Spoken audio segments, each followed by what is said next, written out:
الحمدللہ رب العالمین الصلاة والسلام علی سید الانبیاء والمرسلین اما بعد فاعوذ باللہ من الشیطان الرجیم بسم اللہ الرحمن الرحیم۔ بحمداللہ تعالی پروگرام تفہیم شریعت کے ساتھ آپ کی خدمت میں حاضر ہیں، اور جیسے کہ آپ جانتے ہیں کہ اس پروگرام کے اندر ہم نے فرض علوم کے تحت عقائد کے موضوع پر کلام کا آغاز کیا تھا، اور عقیدے کی تعریف، پھر عقیدے سے متعلق دیگر وضاحت کی طرف ہم اپنے سلسلے کا ہم نے آغاز کیا تھا۔ پچھلے پروگرامز کو چند خلاصتاً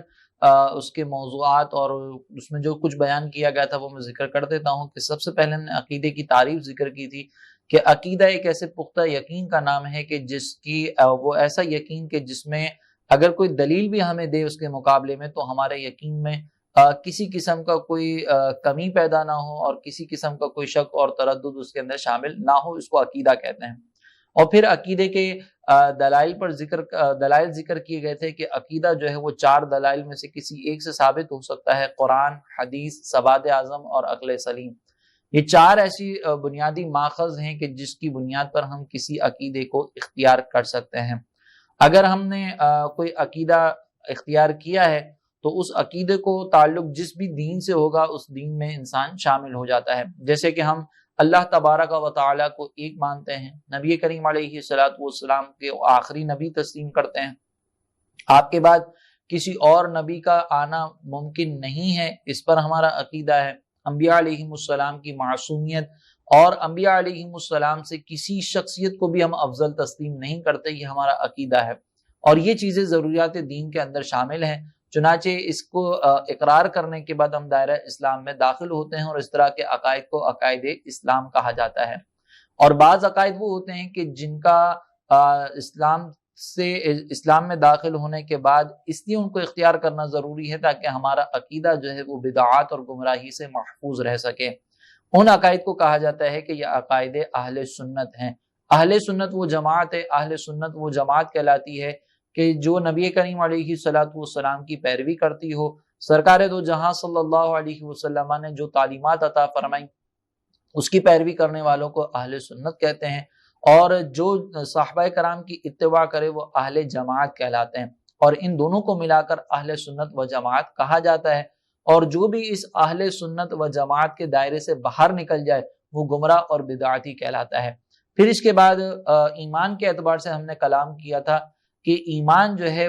دل سے تصدیق کا نام ہے، اور اگر کوئی شخص قلبی طور پر اللہ تبارک و تعالیٰ کے ایک ہونے اور تمام ضروریات دین کا اقرار کر لیتا ہے تو وہ مومن کہلاتا ہے، اس نے ایمان کو قبول کر لیا۔ اور اگر وہ دل سے تصدیق نہ کرے اور صرف زبان سے باتیں کرتا رہے تو ہم یہ کہیں گے کہ اس کے دل میں تصدیق موجود نہیں، لیکن یہ زبان سے اقرار کر رہا ہے، اور زبان سے اقرار کرنے کو اسلام سے تعبیر کیا جاتا ہے۔ اگر کسی شخص نے دل سے قبول کر لیا اور زبان سے قبول کرنے کا اس کو موقع نہ ملا تو وہ آخرت میں نجات حاصل کر لے گا، لیکن دنیاوی اعتبار سے چونکہ وہ مسلمان نہیں ہے، اس نے اپنے اسلام کو ظاہر نہ کر سکا، جیسے ایمان لاتے ہی وہ فوت ہو گیا اور کسی کے سامنے وہ ظاہر نہ کر سکا، تو اخروی اعتبار سے وہ کامیاب ہوگا، اللہ تبارک و تعالیٰ اس کو انعامات سے نوازے گا، لیکن دنیاوی اعتبار سے اس کے ساتھ کفار والا ہی سلوک اختیار کیا جائے گا اور اس پر کفار کے احکام کو جاری کیا جائے گا۔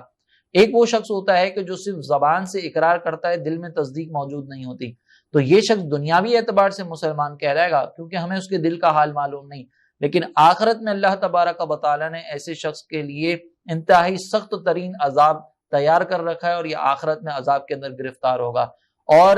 کچھ لوگ وہ ہوتے ہیں کہ جو زبان سے بھی اقرار کرتے ہیں، زبان سے بھی ان احکامات کی تصدیق کرتے ہیں، اور لوگوں کے سامنے ان کو اظہار کا موقع بھی مل جاتا ہے، خواہ عمل کے ذریعے خواہ زبان سے۔ جیسے کہ آپ اور ہم الحمدللہ ہم نمازیں ادا کرتے ہیں تو ہمارے عمل سے بھی ہمارے دل کی تصدیق پر دلالت ہوتی ہے، اور ہماری زبان سے بھی ہم اس بات کا اقرار کرتے ہیں کہ الحمدللہ ہم تمام ضروریات دین کو تسلیم کرتے ہیں، اور ضروریات دین میں سے کسی چیز کے ابھی انکار نہیں کرتے۔ جو چیزیں اہل سنت میں شامل ہونے کے لیے ضروری ہیں ان کو بھی ہم مانتے ہیں اور ان کی ہم دل سے تصدیق کرتے ہیں۔ تو یہ وہ شخصیت ہیں کہ ایسے افراد وہ لوگ ہوتے ہیں کہ جن کو دنیا میں بھی اللہ تبارک و تعالیٰ بے شمار برکات سے فیوز و برکات عطا فرماتا ہے، اور آخرت میں بھی ان پر اللہ تبارک و تعالیٰ کی رحمتوں کا نزول ہوگا۔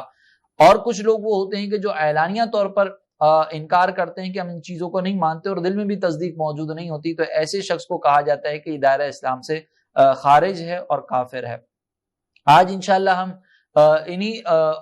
اسی حوالے سے مزید گفتگو کریں گے اور کفر کے متعلق انشاءاللہ ہم مزید کلام کریں گے۔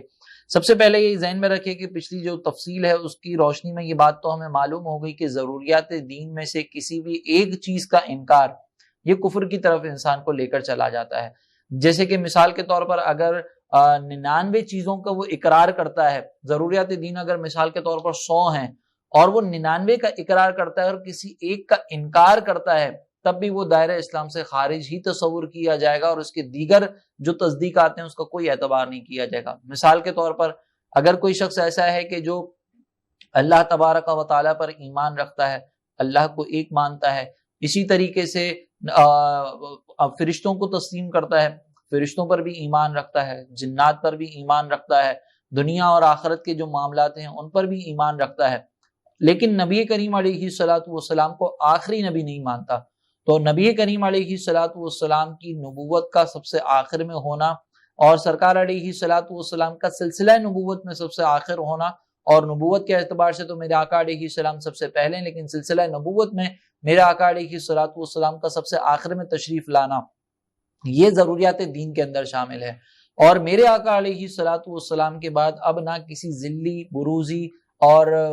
تشریع غیر تشریع نبی کا آنا یہ ممکن ہے۔ اگر کوئی اس کا انکار کرتا ہے تو چاہے وہ لاکھ ضروریات دین کو مانتا رہے اور اس ایک کا انکار کرتا ہے تو پھر ہم ایسے شخص کو کافر ہی قرار دیں گے، اور اس ایک کا انکار ان تمام انکار کے برابر کہلائے گا۔ یعنی گویا کہ یوں سمجھ لیں کہ یہ ایک ایسا ضروریات دین میں سے کسی ایک چیز کا انکار ایسا ہے کہ وہ بقیہ تمام چیزوں کو بالکل مائنس کر دے گا۔ البتہ ضروریات دین کے علاوہ کسی بھی چیز کا انکار کفر نہیں ہوتا۔ اس کی ایک مزید وضاحت یہ دیکھ لیں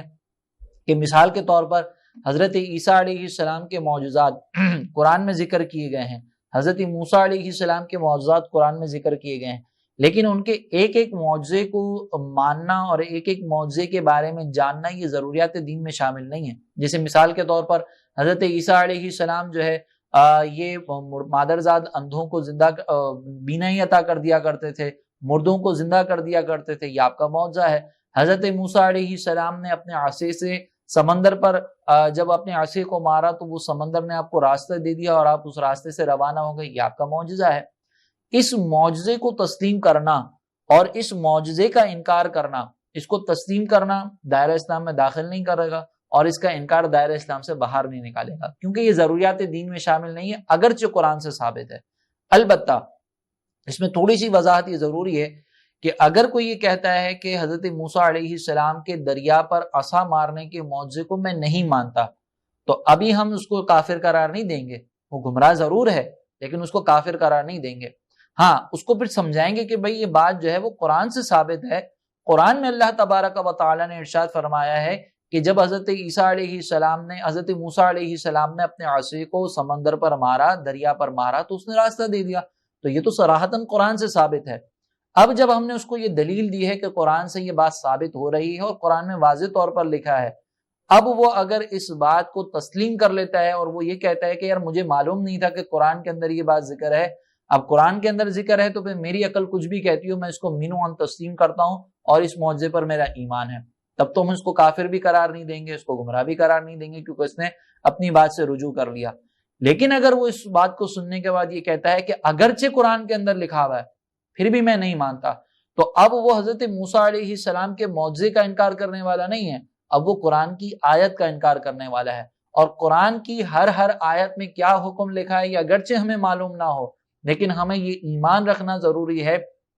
کہ جو کچھ قرآن میں لکھا ہے وہ حق ہے، وہ سچ ہے، اور ہم اس پر ایمان رکھتے ہیں۔ یہ ضروریات دین کے اندر شامل ہے۔ لہٰذا اب وہ حضرت موسیٰ علیہ السلام کے اس معجزے کا انکار نہیں کر رہا بلکہ وہ قرآن کی آیت کا انکار کر رہا ہے، لہٰذا اس صورت میں پھر وہ دائرہ اسلام سے خارج ہو جائے گا۔ یہ چیز سمجھنا بہت ضروری ہے۔ پھر دوسری بات یہ بھی ذہن میں رکھیں کہ ایک ہوتا ہے ضروریات دین کا براہ راست انکار کرنا، جیسے مثال کے طور پر کوئی یہ کہے کہ میں اللہ کے نبی کو آخری نبی نہیں مانتا، میں سرکار علیہ الصلوۃ والسلام کو آخری نبی نہیں مانتا بلکہ آپ کے بعد بھی کسی نبی کا آنا ممکن ہے، اور اگر آپ کے بعد کوئی نبی آ بھی جاتا ہے تو اس سے خاتمیت محمدی صلی اللہ علیہ وسلم پر کوئی فرق نہیں پڑتا۔ تو یہ ہے صراحتاً ضروریات دین کا انکار۔ اب اگر کوئی صراحتاً ضروریات دین کا انکار کرتا ہے تو اس کو ہم کہیں گے کہ یہ کفر التزامی ہے، اور ایسا شخص فوراً دائرہ اسلام سے خارج ہو جائے گا۔ اور اگر مثال کے طور پر کوئی ایسی بات کہی جاتی ہے کہ جو براہ راست ضروریات دین کا انکار نہیں ہے، لیکن اگر ہم اس بات کے نتائج پر غور کریں، اس بات کی گہرائی پر ہم جائیں تو ضروریات دین کا انکار بن جائے گا، تو اس کو کہا جاتا ہے کفر لزومی۔ گویا کہ کفر کی دو قسمیں بنتی ہیں، کفر التزامی اور دوسری کفر لزومی۔ کفر التزامی کا مطلب یہ ہے کہ براہ راست ضروریات دین کا انکار کرنا، جیسے کہ مثال ذکر کی،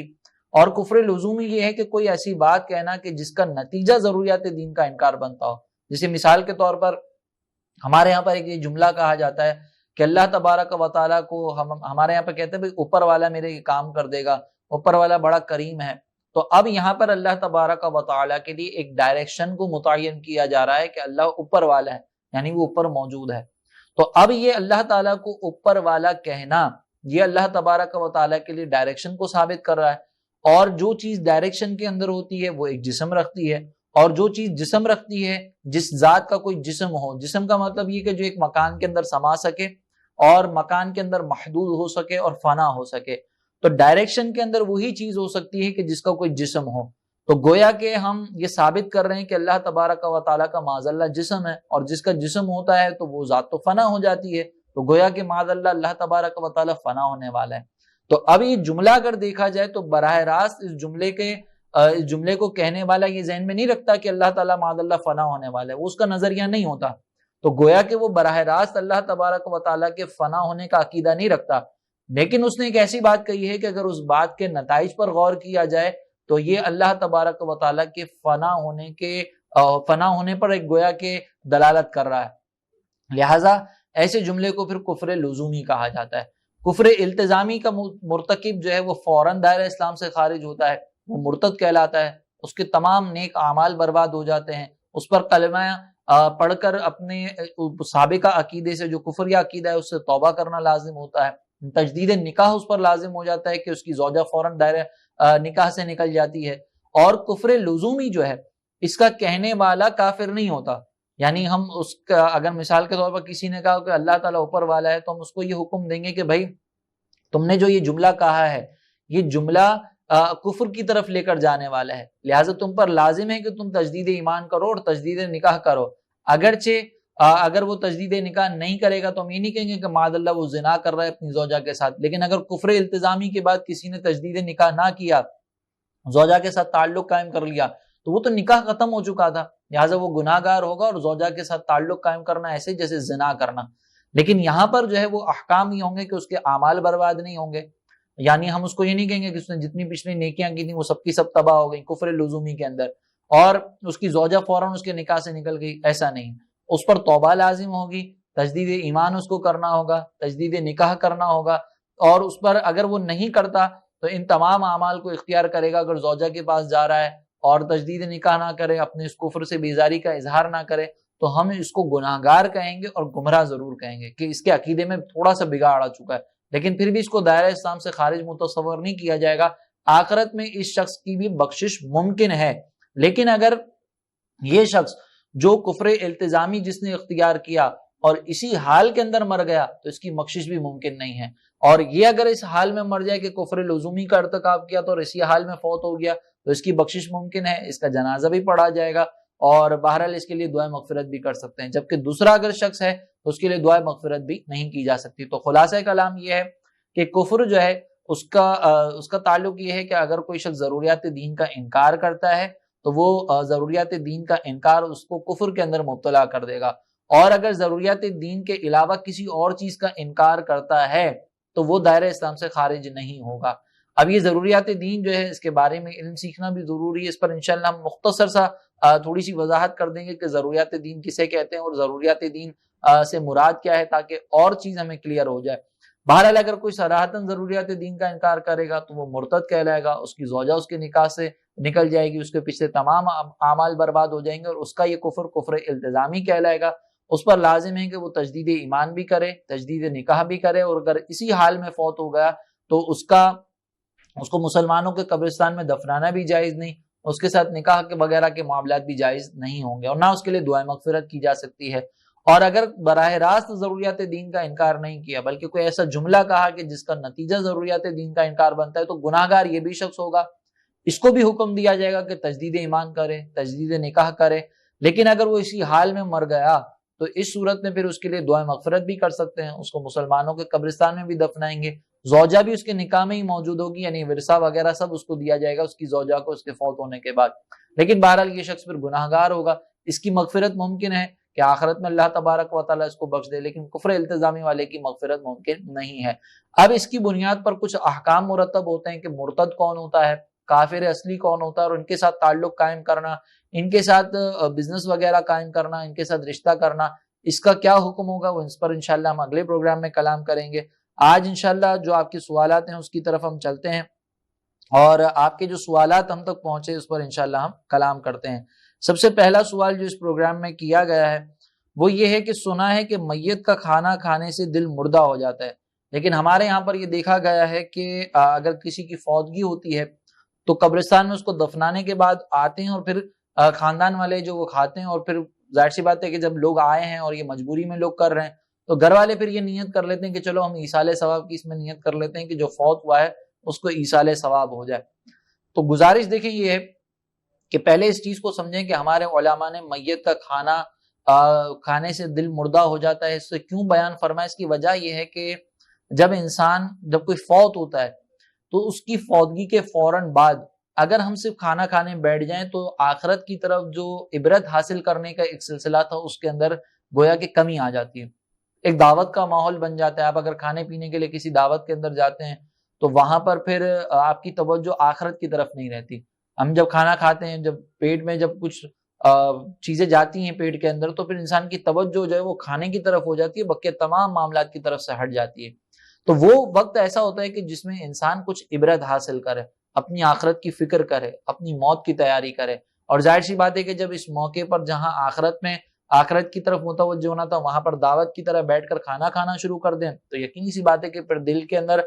نرمی تو پیدا نہیں ہوگی، دل کے اندر سختی ہی پیدا ہوگی اور دل مردہ ہوگا۔ اب یہاں پر سوال یہ ہے کہ اب ہمارے یہاں پر یہ رواج چل چکا ہے تو پھر بعض اوقات جو ہے وہ لوگ اگر نہ رکھیں کہ قبرستان سے جو لوگ واپسی آئیں ان کو اگر کھانا نہ کھلایا جائے تو یہ رشتہ دار قریبی برا مان جاتے ہیں کہ یار ہمیں تو کھلایا ہی نہیں، تو کیا ایصال ثواب کی نیت کر لیں؟ ہمارا اس میں مشورہ یہ ہے کہ اس میں ایصال ثواب کی بھی نیت نہ کریں، کیونکہ یہ مجبوری میں نیت کی جا رہی ہے۔ اصل مقصد ایصال ثواب نہیں ہے، اصل مقصد اپنی عزت بچانا ہے۔ ایصال ثواب کا مطلب ہوتا ہے کہ جو آپ لوگوں کو کھانا کھلا رہے ہیں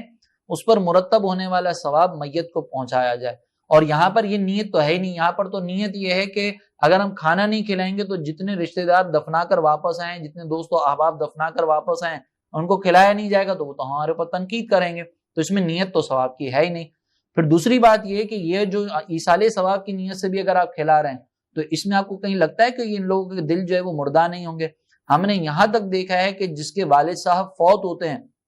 یہ رشتہ دار جو ابھی اس میت کو دفنا کر آئے اسی کی اولاد سے بوٹیاں بھی مانگ رہے ہیں، آلو بھی مانگ رہے ہیں کہ لالا کے بوٹیاں دو، اور خوب دب کے جم کر کھا رہے ہیں۔ اور اگر اس کھانے کے اندر کوئی نمک کی کمی ہو جائے، کھانے کے اندر پلیٹیں صحیح سے پرووائڈ نہ کی جائیں، چمچیاں صحیح سے پرووائڈ نہ کی جائیں تو شور مچانا شروع کر دیتے ہیں اور میت کے گھر والوں سے مانگ رہے ہوتے ہیں۔ یعنی ابھی والد صاحب کی فوتگی کا غم تازہ ہے، اور یہ والد صاحب کے بھائی، والد صاحب کے بھتیجے یہ سارے بیٹھ کر جو ہے وہ والد صاحب کے بچوں سے کہہ رہے ہوتے ہیں کہ چمچ تو لے کے آؤ، بوٹیاں لے کے آؤ، آلو لے کے آؤ۔ یعنی تم کیا کرنے جا رہے ہو؟ ذرا غور کرو کہ یہ مقام عبرت تھا، تمہارے بھائی کی فوتگی ہوئی اور تم اپنے بھائی کی میت پر اسی کے بچوں سے تم جو ہے وہ آلو بوٹیاں مانگ رہے ہیں۔ تو یہاں پہ یہ پھر یقینی سی بات ہے کہ اگر یہاں پہ ایصال ثواب کی نیت سے بھی کھلائیں گے، ایک تو یہ ایصال ثواب کی نیت مجبوری میں کی جا رہی ہے تو اس پر ثواب کا ترتب بھی آپ سوچ رہے ہیں کہ ہوگا یا نہیں ہوگا۔ دوسرا پھر یہ جو حرکات ہمارے یہاں پر ہوتی ہیں، بوٹیوں اور آلو کے پیچھے بھاگ رہے ہوتے ہیں اور بیٹھ کے جم کے کھا رہے ہوتے ہیں، حکم شرع تو یہ تھا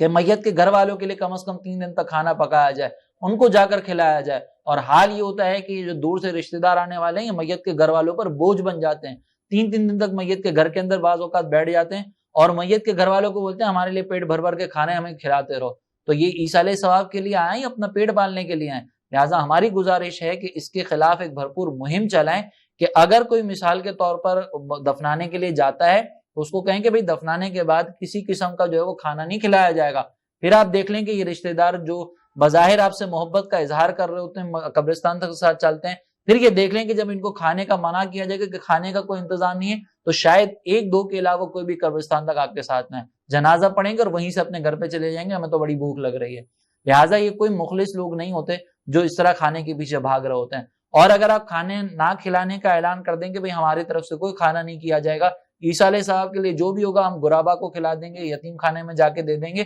تاکہ اس پر ثواب کا ترتب ہو, اور پھر کوئی قبرستان آتا ہے آ کر آپ سے شکوہ نہیں کرتا, تو وہ حقیقی محبت رکھنے والا ہے, حقیقی عبرت حاصل کرنے والا ہے, اس کی قدر کیجیے گا. لہٰذا ہماری گزارش ہے کہ اگر اللہ نہ کرے کسی کے یہاں پر کوئی فوتگی ہوتی ہے تو یہ کھانے وغیرہ کا انتظام نہ کیا جائے, رشتہ داروں کو بتا دیا جائے, چاہے ان کو برا لگتا رہے, اور برا لگ رہا ہے تو یہ ان کے لیے ایک افسوس کی بات ہے کہ میت کے گھر والوں سے اس بات پر شکوہ کرنا کہ ہمیں میت کا کھانا نہ کھلایا, تو بدعت نہ کرنے کے اوپر کہ بدعت کیوں اختیار نہیں کی, اس کے اوپر ناراض ہو رہے ہیں تو تف ہے. اور اگر بالفرض وہ ناراض نہیں ہوتے تو بہت اچھی بات ہے. اور اگر آپ کہیں جا رہے ہیں کسی کی فوتگی کے اندر تو خود بھی جو ہے نا وہ میت کے کھانے پر اس طرح نہ بیٹھ جائیں کہ ہمیں تو گھر والوں نے زبردستی بٹھایا تو ہم بیٹھ گئے. گھر والوں کا مسئلہ سمجھائیں کہ بھئی یہ مسئلہ ہے, اور اس سے علماء منع کرتے ہیں کہ اس طرح میت کے بعد جو ہے وہ اہتمام نہ کیا جائے, تو یہ بہت اچھی بات ہے. کیونکہ ہم نے یہاں تک دیکھا ہے کہ بعض اوقات میت کے کھانے کے لیے بفے لگائے جاتے ہیں کہ قبرستان سے دفنا کر آئیں تو اب یہ جتنے بھی دفنا کر آنے والے مہمان ہیں ان کے لیے بفے لگایا جائے, بفے سسٹم ہو, اور لوگ نکال کے اپنا کھانا کھائیں. یہ دعوت کا اہتمام ہو رہا ہے, اور میت پر دعوت کا اہتمام یہ بہت خطرناک بدعت ہے, اس سے دل مردہ ہوتا ہے. لہٰذا خدارہ اس کو ایصال ثواب کی نیت سے بھی اس کو ترویج و اشاعت نہ دی جائے, یہ ہمارا ایک مشورہ ہے, اس پر عمل کر لیں تو بہت اچھی بات ہے. آگے کی سوال کیا جا رہا ہے کہ اگر مثال کے طور پر زخم ایسا ہو گیا کہ جس سے مستقل خون نکل رہا ہے تو اب وضو اور جماعت کا کیا حکم ہوگا؟ دیکھیں, سب سے پہلے تو یہ ذہن نشین رکھیں کہ اگر جسم سے اس طریقے سے کوئی خون بہ رہا ہے تو اب آپ پہلے یہ دیکھیں کہ اس خون کو کسی طریقے سے روکنا ممکن ہے یا نہیں. اگر وہ خون رک سکتا ہے تو پھر اس خون کو روک کر وقت کے اندر نماز ادا کرنی پڑے گی. اور اگر وہ خون رک نہیں رہا, بہ ہی جا رہا ہے اور کوئی دوسرا طریقہ نہیں کہ اس کو ہم روک سکیں, تو پھر اس کے لیے حکم شرعی یہ ہوتا ہے کہ ہم پہلے اپنا امتحان لیں. امتحان لینے کا طریقہ کار یہ ہے کہ اگر مثال کے طور پر خون نکلا ایک نماز کی, جیسے عصر کی نماز ادا کرنی تھی اور ابھی خون نکل رہا ہے, تو اس عصر کی نماز کے پورے وقت کے اندر ہم اپنا امتحان لیں گے کہ وہ خون صاف کریں اور ہم نماز کی ادائیگی کی طرف متوجہ ہوں. اگر دوبارہ بلڈ نکلتا ہے دوبارہ اس کو صاف کریں, دوبارہ نماز کے لیے متوجہ ہوں, حتیٰ کہ اگر ہمیں آخری وقت کے اندر بھی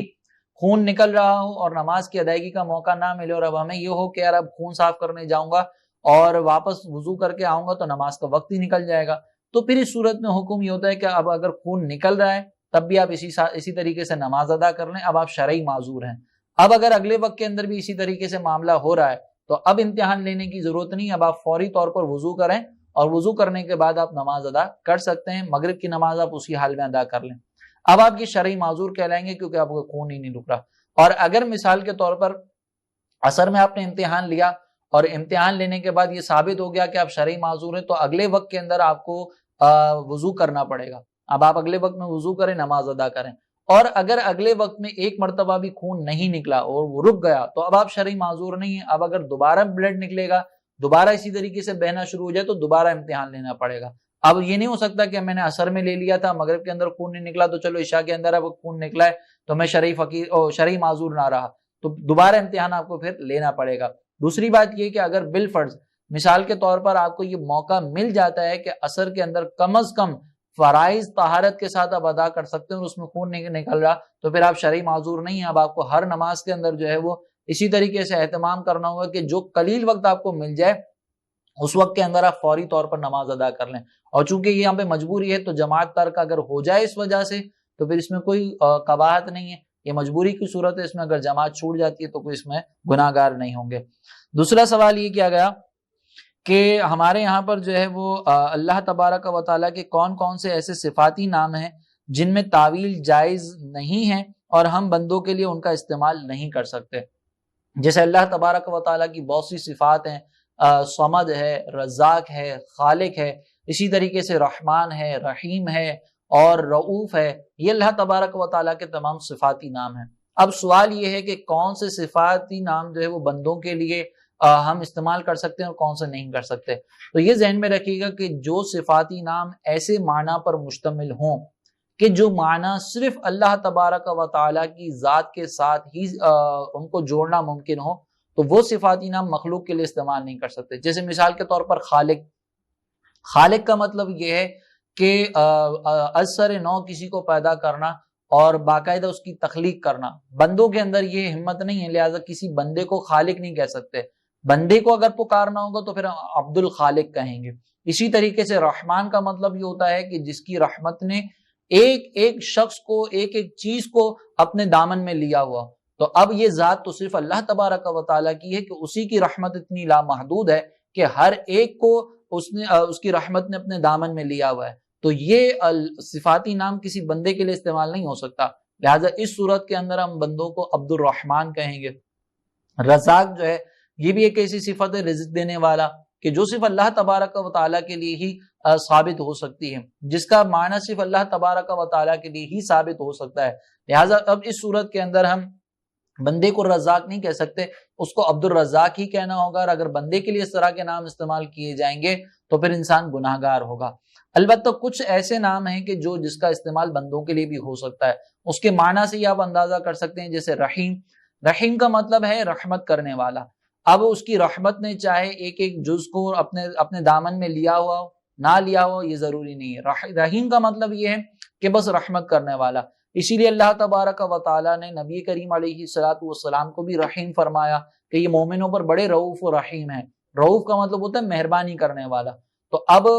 یہاں پر آپ دیکھیں کہ اللہ تبارک و تعالیٰ نے رؤوف و رحیم اپنے لیے بھی استعمال فرمایا کہ ان اللہ بالناس لرؤوف الرحیم، اور ایک مقام پر نبی کریم علیہ السلام کے لیے بھی استعمال فرمایا کہ مومنوں پر بڑے رؤوف و رحیم ہیں. تو ایسے صفاتی نام کہ جن کے معنی و مفہوم صرف اللہ تبارک و تعالیٰ کے لیے استعمال ہو سکتے ہوں، اس کو ہم اس میں کسی قسم کی کوئی تعویل نہیں کر سکتے، اور وہ اللہ کے لیے ہی استعمال ہوں گے. اور وہ صفاتی نام کہ جس کا اطلاق مخلوق پر بھی کرنے میں کوئی حرج نہ ہو، تو اس میں ہم مخلوق کو بھی لفظ عبد کے بغیر کہہ سکتے ہیں. لیکن بہتر یہ کہ پھر ہم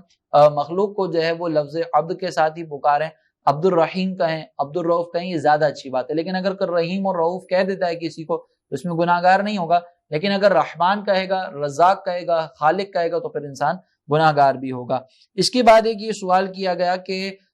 مولانا اسحاق اور انجینئر مرزا کو سننا کیسا. دیکھیں یہ بات ذہن میں رکھیے گا کہ کسی بھی شخصیت کو سننے کے لیے یہ ضروری ہے کہ اس شخصیت کے عقائد میں کسی قسم کا کوئی بگاڑ نہ ہو. ہماری معلومات کے مطابق یہ دونوں افراد جو ہے وہ سخت ترین گمراہی والے عقائد رکھنے والے ہیں. کبھی موقع ملے گا تو انشاءاللہ ہم اس پر بھی کلام کریں گے کہ ان کے عقائد کیا ہیں، یہ کیا نظریات رکھتے تھے اور کس طریقے سے لوگوں کو گمراہ کرتے ہیں. لہٰذا ہمارے اعتبار سے یہ چونکہ گمراہ لوگ ہیں تو عام آدمی کا ان کو سننا یہ حرام ہے، ناجائز ہے. اور یہ صرف ایسا نہیں کہ کسی دشمنی کی بنیاد پر کہا جا رہا ہے، ہمیں ان سے کوئی ذاتی دشمنی نہیں ہے، ذاتی بغض نہیں ہے. لیکن چونکہ ان کے عقائد میں بگاڑ پایا جاتا ہے، اور جس کے عقیدے کے اندر بگاڑ ہوگا، یقینی سی بات ہے کہ اس کی بات ہمارے دل کے اندر ایک شبہ پیدا کر دے گی، اور ہمارے بھی عقیدے کے اندر بگاڑ پیدا ہوگا. اور جب ہمارے بھی عقیدے کے اندر بگاڑ پیدا ہوگا تو ہم بھی گمراہ ہو سکتے ہیں. اب ان کے عقائد میں کیا بگاڑ ہے، تنگی وقت کی وجہ سے ہم ذکر نہیں کر سکتے بھی فی الحال تو، لیکن کبھی موقع ملا تو انشاءاللہ ہم اس موضوع پر بھی کلام کریں گے. اللہ تعالی ہمیں گمراہوں سے محفوظ فرمائے اور صحیح عقائد کو سیکھ کر ان پر عمل کرنے کی توفیق عطا فرمائے. آمین. وما علینا الا البلاغ المبین.